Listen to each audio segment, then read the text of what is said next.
So like I said, it was quite good fun. Do that again.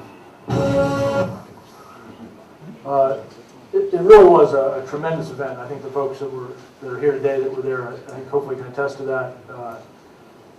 There's still a lot to go.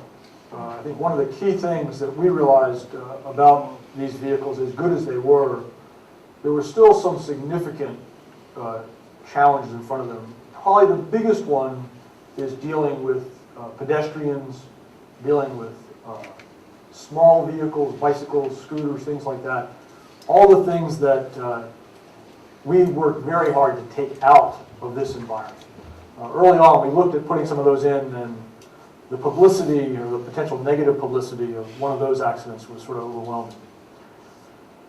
So that whole safety aspect, and if you look at that bottom picture, you know, if you're that car driving up that road and you do a tremendous amount of integration in your own mind as to what that bicycle is going to do, what the people walking alongside the road are going to do, and you make a lot of very quick, intuitive decisions based on what you've seen in the past. And you can actually look at people and get a sense, is the bicycle going to go ahead and drive across this road in front of me or not? And you can sort of figure that out rather quickly and almost subconsciously.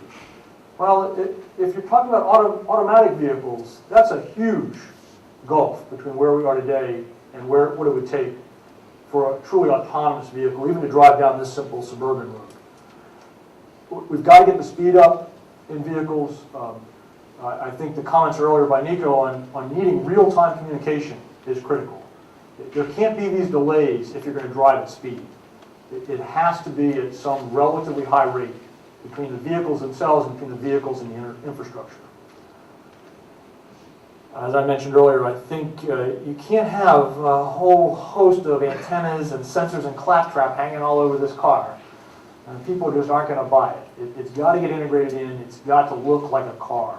I mean, people today don't particularly like those weird GPS fin antennas that are on top of cars, right? They want something that's flush. They want it to look nice.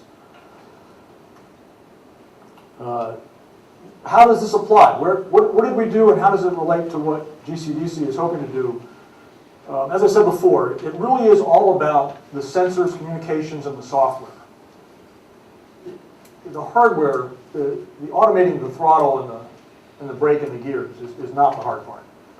The teams shouldn't spend a lot of time worrying about that. There's plenty of off-the-shelf solutions of how to do that. How to get the software models right, how to do enough testing ahead of time. We found one of the things we learned, and I think the teams learned, is that you can't test enough.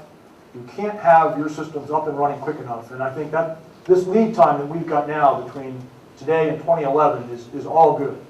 Giving teams a chance to get systems built, begin to do integration, and doing testing is critical. I think that looking at worldwide interest in advancing this is a huge step. The open architectures around the world and trying to come up with some standards that everybody can agree to. I think you'll see that. I don't think there'll be as much hesitation, especially on the communication side. I think IPv6 and internet protocols, implementing those in this type of environment is relatively straightforward. I don't think a lot of car companies are going to jump up and down and say, no, we've got a better comm layer to use. I just don't see that personally. As I said, we're seeing more automobile companies begin to sort of being willing to put their stickers on the vehicles. In 2004, you had to look really hard to find any evidence that GM was associated with CMU. In 2005 and 2007, they had these 5x5 stickers. They had tents up. They were all over it.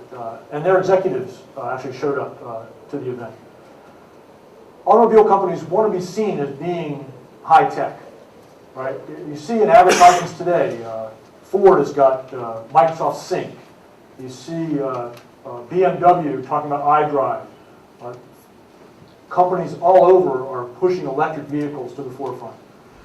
They want to be seen as being high tech. They want to be seen as being cutting edge. That's what people will buy.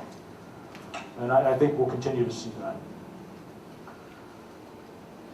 As was said before, do the teams that have vehicles from DARPA's challenge, are they way ahead of everybody else? Do all they need is communications to be successful? I don't think so. I think they understand the problem maybe better than others. They understand just how hard it'll be. They understand what kind of effort it's going to take.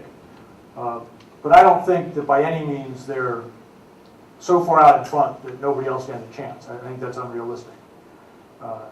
I think there is a community, however, around the world that recognizes the importance of this, that recognizes that this is an opportunity for them both as companies, universities, and automotive companies to make some real headway and to distinguish themselves. And I think that the publicity that these teams got and the company sponsoring them got is significant. And they really, we heard from GM and Volkswagen, they estimated they got about $1 million worth of publicity for free, basically, by participating in this, just through the media coverage.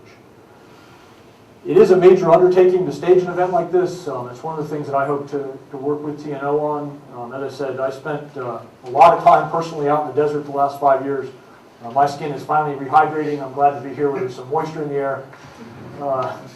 It is probably, though, the most fun that I've ever had in my professional career. The airplanes are great fun, and I still, in my heart, am an airplane designer. But working in this community is just a ball. And I encourage any of you that are thinking of forming teams or being on a team to pursue that as hard as you can. With that, thank you very much. Appreciate it.